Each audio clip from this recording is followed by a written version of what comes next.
আসসালামু আলাইকুম। সূচক ও লগারিদম থেকে এসএসসি থেকে একটি কোয়েশ্চন আসে। এর মধ্যে একটি কোয়েশ্চন আমি বোর্ডের মধ্যে লিখে রেখেছি 4.1 এর 10 নাম্বার অঙ্ক। এই অঙ্কর বাম পক্ষ সমান ডান পক্ষ নির্ণয় করতে হবে। আমরা এই জায়গায় মুছে নেই, লিখব এই জায়গায় লেফট হ্যান্ড সাইড, ঠিক আছে, লেফট হ্যান্ড সাইড। তারপরে আমরা লিখব 2 power 2p plus 1 3 power 2p plus q 5 power p plus Q. প্রত্যেকটা মূল হচ্ছে মৌলিক সংখ্যা, এটাকে আর ভাঙাতে হবে না। এটা আছে 6, তাকে আমরা লিখতে পারি 2 প্লাস 3 হোল পাওয়ার p। আবার এই জায়গায় আছে 3 পাওয়ার 2 p মাইনাস 2, এই 6 কে লিখতে পারবো 2 into 3 whole power 2p plus 2। 10 কে ভেঙে লিখতে পারবো 2 ইন্টু 5 হোল পাওয়ার p। 15 কে লিখতে পারবো 3 ইন্টু 5 হোল পাওয়ার কিউ। কেন এগুলা ভাঙাবো? প্রত্যেকটা সূচকীয় রাশির মূল সমান করতে হবে। আসো এরপরে লিখি 2 power 2p plus 1 3 power 2p plus Q 5 power p plus Q.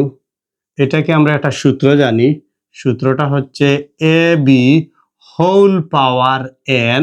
আমি যদি এই জায়গায় a এর জায়গায় 2 নেই এবং b এর জায়গায় 3 নেই এবং সূচক এর জায়গায় p নেই, তাহলে আমার এটা কি দাঁড়ায়?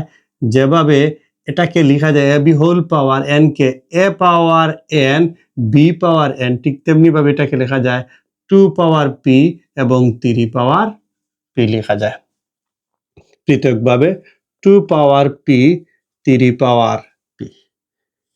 আসো এরপরটা লিখি 3 পাওয়ার p মাইনাস 2 ইন্টু এইটাকে যেভাবে আমরা এই সূত্রে কনভার্ট করেছি, এই তিনটাকে আমরা একই সূত্রে কনভার্ট করতে হইব, যে a b whole power n, a power n বলতে 2 power 2p plus 2 3 power 2p plus 2 2 power p 5 power p 3 power q 5 power q. ঠিক আছে, ওকে, তোমরা নিচে নিচে লিখবা।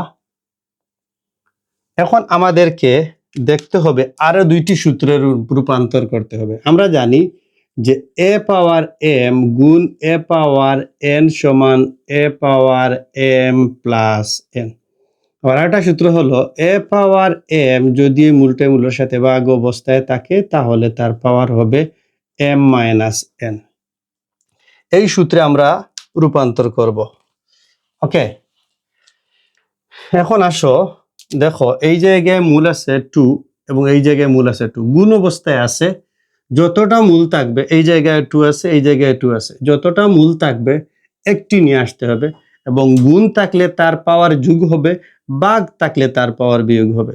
তাহলে লিখো 2p প্লাস 1, এইটার সাথে যোগ হবে এইটা প্লাস p।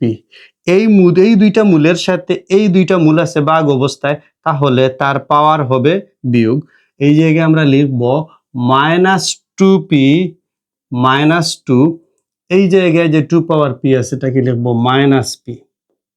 তারপরে 3, যতটা মূল 3 আছে তার প্রত্যেকটা একটি মূল 3 নিয়ে আসবে এবং তার পাওয়ারগুলা গুণ অবস্থায়, মূলগুলা গুণ অবস্থায় থাকলে তার পাওয়ার যোগ হবে আর ভাগ থাকলে তার পাওয়ারগুলা বিয়োগ হবে।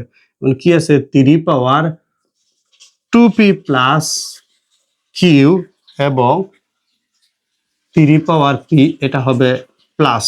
ওকে, এটা আছে ভাগ অবস্থায় 3টা হবে মাইনাস p, এই জায়গায় আছে মাইনাস 2, এই জায়গায় হবে প্লাস 2। 3 পাওয়ার 2p প্লাস 2, এই জায়গায় লিখব মাইনাস 2p মাইনাস 2। আবার কি আছে 3 পাওয়ার কিউ, 3 পাওয়ার কিউ জায়গায় মাইনাস কিউ আসবে, যেহেতু মূল একবারই কমন নিয়ে আসছি।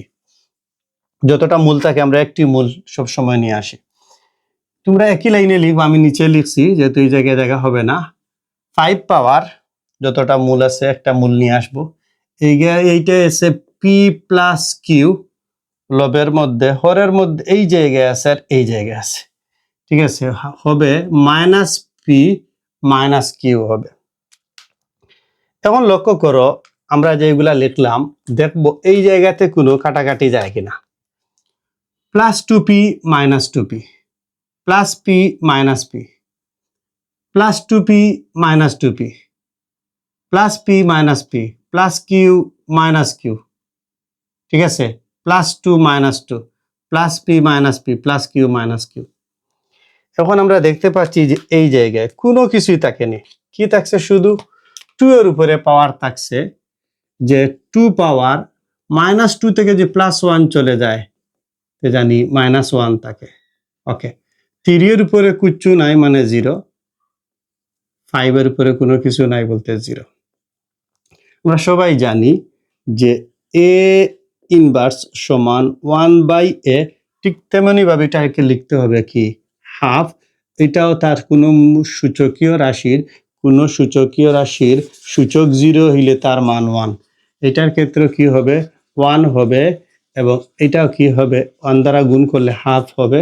এটাকে কি লেখা যাবে, রাইট হ্যান্ড সাইড।